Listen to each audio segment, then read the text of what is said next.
അങ്ങനെ ഞങ്ങൾ ചെറിയൊരു പർച്ചേസിങ്ങിന് വേണ്ടിയിട്ട് ഇറങ്ങിയതാണ്. പുറത്ത് ചെറുതായിട്ട് മഴ പെയ്യുന്നുണ്ട്. അപ്പോൾ നമ്മൾ ഷോപ്പിങ്ങിന് വേണ്ടിയിട്ട് ഇറങ്ങിക്കഴിഞ്ഞ് കഴിഞ്ഞപ്പോൾ എന്തൊക്കെ മേടിക്കണം എന്നുള്ള കൺഫ്യൂഷനായിരുന്നു. അവസാനം ഞങ്ങൾ ഗ്ലോസറി സാധനങ്ങളൊക്കെ മേടിച്ചിട്ട് ഇറങ്ങുന്ന വഴിക്കാണ് ഞങ്ങൾക്ക് 2 പേർക്കും നല്ല അടിപൊളി വിശപ്പ് വന്നത്.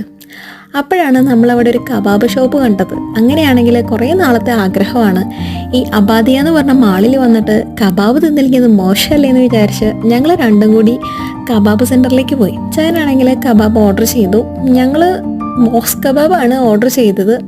അപ്പോൾ ചിക്കൻ്റെയും അതുപോലെ തന്നെ തർണേരയുടെയും മിക്സ്ഡും ആയിരുന്നു.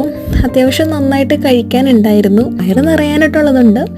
6 യൂറോയ്ക്ക് ഭയങ്കര കൂടുതലായിരുന്നു, ഭയങ്കര ക്വാണ്ടിറ്റി ആയിരുന്നു. അപ്പോൾ ഒരെണ്ണം തിന്ന് നോക്കാമെന്ന് വിചാരിച്ചിട്ടാണ് ഇരുന്നത്. പക്ഷേ തിന്ന് നോക്കി കഴിഞ്ഞപ്പോഴേക്കും രണ്ടാമത് ഓർഡർ ചെയ്യാനായിട്ട് ഞങ്ങൾക്ക് 2 പേർക്കും മനസ്സ് വന്നില്ല. വയറ് ഫുള്ളായിരുന്നു. എന്തായാലും ഞങ്ങൾ 2 പേരും ട്രൈ ചെയ്ത് നോക്കി.